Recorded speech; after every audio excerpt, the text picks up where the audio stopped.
जय हिंद। स्वागत है आप सभी का आपके अपने YouTube चैनल अमृत एकेडमी पे। हम लोग रीजनिंग की 10 मिनट सीरीज जो कि हमने यूपी पुलिस के लिए चलाया हुआ है, उसमें हम लोगों ने काउंटिंग ऑफ फिगर कर लिया है। आज की इस वीडियो में हम लोग ब्लड रिलेशन पे क्वेश्चंस करेंगे। तो सबसे पहले हम लोग इसके कॉन्सेप्ट की बात कर लेते हैं थोड़ी सी। देखिए, ब्लड रिलेशन एक बहुत आसान टॉपिक है। इसमें हम लोग जब भी क्वेश्चन आप सॉल्व करेंगे, थोड़ा सा भी अगर कॉम्प्लिकेटेड दिखता है तो आप लोग फ्लो चार्ट बना लेंगे। फ्लो चार्ट कैसे बनाते हैं, देखिए, जिस पर्सन की बात करते हैं उसको सर्कल या इलिप्स में इस तरह से रख लेते हैं, ठीक है, इस तरह से बना लेंगे। उसके बाद जो पीढ़ियां होती हैं, अगर पिता की बात की जाती है तो जैसे पुत्र है उसके ये पुत्र, अगर इसके पिता की बात की जाती है तो एक स्टेप हम लोग ऊपर बनाएंगे एरो लगा करके, ठीक है, और उससे भी एक पीढ़ी ऊपर की बात की जाती है तो और ऊपर बनाएंगे, ठीक है। इसमें कुछ चीजों को हम डिनोट कैसे करेंगे वो उसके बारे में हम बात कर लेते हैं। जैसे कोई मेल होता है, कोई भी मेल है जो पुरुष है, उसको हम लोग हमेशा प्लस के साइन से डिनोट करेंगे, ठीक है। और जो महिलाएं हैं और या फीमेल जो बोलेंगे, दोनों इंग्लिश और हिंदी दोनों वर्ड में यूज करूंगा, उसको हम अपने क्वेश्चन में माइनस साइन से डिनोट करेंगे, ठीक है। और अगर दो रिश्ते दिखाने, जैसे भाई और बहन का रिश्ता दिखाना है, तो उस सिचुएशन में उनके बीच में हम लोग सिंगल लाइन, ये हॉरिजॉन्टल सिंगल लाइन का इस्तेमाल करेंगे, ठीक है। ये जैसे ए और बी आपस में भाई बहन है तो इनके बीच में हम ये सिंगल लाइन लगाएंगे, ठीक है। अगर हमें पति पत्नी का रिश्ते को दिखाना होगा, डिनोट करना होगा, तो उनके बीच में हम ये डबल हॉरिजॉन्टल लाइन लगा लेंगे, क्षैतिज रेखाएं दो लगा लेंगे। जैसे सी और डी आपस में पति पत्नी है तो ये लगा लेंगे, ठीक है ना। अब हम लोग क्वेश्चंस को करेंगे कैसे, ये हम एक क्वेश्चंस लेंगे, उसमें और भी कॉन्सेप्ट बताएंगे। बहुत धीरे धीरे से मैं इस क्वेश्चन को लेता हूं। और ये आपका क्वेश्चन जो मैंने लगा रखा है स्क्रीन पे, ये यूपी पुलिस का क्वेश्चन है, यूपीपी, ये 2024 जो कैंसिल हो गया है उसका ये क्वेश्चन है, ठीक है ना। अभी हम इसको सॉल्व भी करेंगे, ऐसे ही क्वेश्चंस आते हैं, ठीक है। तो इसके बारे में हम हम क्वेश्चन आपको फ्लो चार्ट बना के सॉल्व करके दिखाने वाले हैं, ठीक है। तो इसको मैं रफ कर देता हूं, थोड़ा सा हमें स्पेस मिल जाएगा, और फिर उसके बाद इस क्वेश्चन को हम लोग अटेम्प्ट करेंगे। आप लोग इसको ट्राई कीजिए अभी कैसे करना है, ठीक है, इसको मैं बताता हूं, ठीक है। अब देखिए, इस क्वेश्चन को मैं कैसे अप्रोच करूंगा। देखिए, क्वेश्चन को ध्यान से पढ़ेंगे हम लोग। कह रहा है ए बी का भाई है, ठीक है ना। तो जैसे ये हमने बना लिया ए, अब उसने बोला भाई है बी का, तो हमने एक सिंगल एरो दिया बी। अब हमें इसमें ये देख लेते हैं कि किसका किसका जेंडर जो है क्लियर है। देखिए, क्वेश्चन में जब तक जेंडर क्लियर नहीं होगा तब तक हम उसमें किसी को ना भाई बता सकते हैं ना बहन बता सकते हैं, ठीक है। क्योंकि बहन के भाई को भी भाई कहते हैं, भाई के भाई को भी भाई कहा जाता है, ठीक है। अब क्वेश्चन के अकॉर्डिंग देखिए, तो कह रहा है ए बी का भाई है, इसका मतलब ए का जेंडर तो क्लियर है कि ए भाई है, और भाई क्या होता है, मेल होता है, तो मेल को हम लोग प्लस से डिनोट कर लेंगे, ठीक है। और इसको इस तरह से एक ब्लॉक में रख लेंगे, ठीक है। ये भाई और बहन का रिश्ता है तो हमने सिंगल लाइन लगा दिया। अभी बी का रिश्ता, बी का जेंडर हमें क्लियर नहीं है, ए बी का भाई है, हो सकता है बी जो है वो बहन हो, लड़की हो, या हो सकता है बी भी कोई लड़का ही हो, तो इसलिए ये जेंडर क्लियर नहीं है, तो इसको हम ऐसे ही अभी रहने देंगे। अगली लाइन को पढ़ते हैं। कह रहे सी डी का पिता है, ठीक है, सी डी का पिता है। अब देखो क्वेश्चन को अप्रोच कैसे किया जाता है। जैसे ए और बी है, ए और बी से सी और डी का कोई रिलेशन नहीं है, तो इसको अभी हम लोग स्किप करके चलेंगे, इस पे अभी हम लोग क्वेश्चन सॉल्व नहीं करेंगे, ठीक है। आप लोगों को भी ऐसे ही करना, जो रिलेशन एक दूसरे से जुड़े हो सबसे पहले उन्हें सॉल्व किया जाता है, ठीक। अब अगली लाइन को पढ़िए। कह रहा है ई बी की मां है। अब ई का बी से रिलेशन है, बी हमने अपने फ्लो चार्ट में बना रखा है, ठीक है ना। तब देखिए, ई जो है बी की मां है, तो मां है तो एक स्टेज ऊपर आएगी, तो इसका मतलब ये ऊपर बनेगा, ठीक है। मां, तो मां का ब्लॉक यहां आ गया, ये ई है, और मां हमेशा फीमेल होती है तो इसके साथ माइनस साइन लगा देंगे, ठीक है। ये रिश्ता बन गया, ठीक है।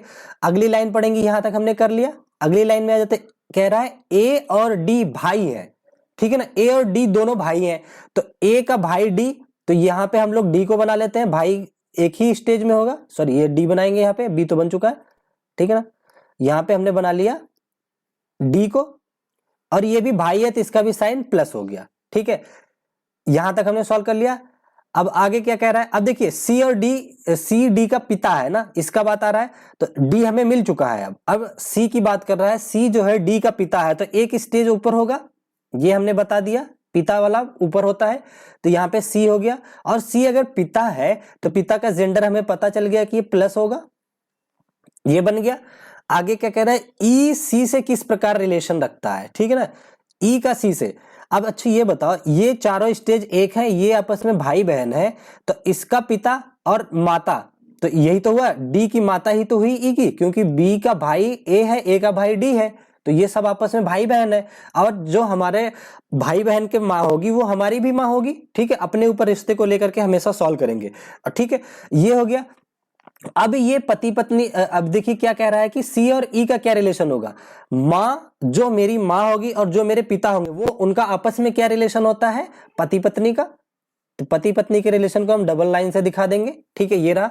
अब वो पूछ रहा है ई सी से किस प्रकार संबंधित है। ई का रिश्ता सी से पूछा हुआ है, ई सी की क्या है, ठीक है ना, जिसके बारे में पूछ रहा है। तो अब बताइए ई सी की क्या है। पहले तो ये साइन देखिए, माइनस साइन लगा हुआ है, तो जो भी होगा इस रिश्ते में से वो फीमेल का ही रिश्ता आएगा, तो सारे फीमेल है। तो ई जो है सी की क्या हो गई, पत्नी हो गई, ठीक है ना। तो यहां से हमें ये क्वेश्चन सॉल्व कर लिया है, ठीक है ना। आई होप आप लोगों ने बहुत अच्छे से समझ लिया होगा। अब नेक्स्ट टॉपिक पे आ जाते हैं हम लोग। नेक्स्ट क्वेश्चन एक और लेते हैं। वीडियो रिकॉर्ड हो रही है, ठीक है। एक ये क्वेश्चन है, देखिए इसमें कह रहा है कि राहुल की मां इकलौती पुत्री है, ठीक है। तो सबसे पहले हम राहुल को बना लेते हैं यहाँ पे। ये रहा हमारा राहुल। अभी देखिए राहुल लड़का है कि लड़की है, जैसे आप लोग नाम पे कभी मत जाइएगा जब तक वो क्लियर ना बताया गया हो कि उसका जेंडर क्या है, ठीक है ना। अभी हमें इसके जेंडर के बारे में कोई क्लियरेंस नहीं है, तो ना ही हम प्लस लगाएंगे ना ही माइनस लगाएंगे, ठीक है ना। कह रहे राहुल की मां इकलौती पुत्री है मोनिका के पिता की। इसका मतलब राहुल की कोई मां होगी, ये रहा, यहां पे होगी, वो माइनस होगी, ठीक है, क्योंकि वो महिला होगी, ठीक है। अब कह रहा है कि राहुल की मां इकलौती पुत्री है मोनिका के पिता की, तो इनका एक पिता है कोई, यहां पे कोई पिता होंगे, ठीक है। इनकी इकलौती पुत्री मोनिका, तो इसका मतलब ये मिलाकर के ये वाली लाइन आप ध्यान से पढ़िए, तो ये इसी औरत की बात कर रहा है। मोनिका जो है यहीं पे आएगी, यहां पे मोनिका आ जाएगी, ठीक है ना। ये भी क्वेश्चन देखिए आपका 2013 में पूछा हुआ है, ठीक है।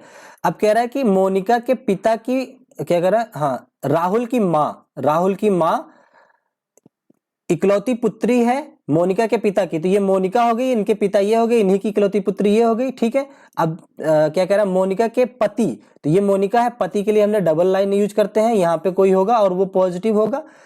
मोनिका के पति राहुल के क्या होंगे, अच्छा ये बताओ, ये रहा, ये रिलेशन क्या होगा। जब अगर मैं राहुल हूं, सपोज दैट मेरी माँ, ठीक है, मेरी माँ के पति क्या होंगे, मेरे पिता होंगे, तो ये पिता का रिश्ता हो जाएगा, ठीक है। तो ये ऑप्शन डी करेक्ट हो जाएगा, ठीक है। तो आई होप आप लोगों को कॉन्सेप्ट थोड़ा सा क्लियर हुआ होगा। इस वीडियो में हम लोग यही रखते हैं, हमने 2 प्रीवियस ईयर क्वेश्चन सॉल्व किए हैं। धीरे धीरे इस वीडियो को हम आगे बढ़ाएंगे और भी अलग अलग तरीके के क्वेश्चंस लेंगे और हम लोग कॉन्सेप्ट पे भी बात करते जाएंगे। जैसे जैसे क्वेश्चंस आएगा और नए नए कॉन्सेप्ट को मैं आप लोगों के साथ शेयर करता जाऊंगा और इससे रिलेटेड आप लोग क्वेश्चन की प्रैक्टिस करेंगे तो आसानी से कर पाएंगे अब, ठीक है। इस वीडियो में हम लोग यहीं तक रखते हैं, फिर मिलते हैं नेक्स्ट वीडियो में। आप लोग लाइक शेयर सब्सक्राइब कर लीजिएगा, क्योंकि कंटिन्यूअस में छोटी छोटी 5 से 10 मिनट की वीडियोस हर एक टॉपिक पे concept plus previous year question के साथ डिस्कस करता रहूंगा। Okay, thank you so much, फिर मिलते हैं नेक्स्ट वीडियो में।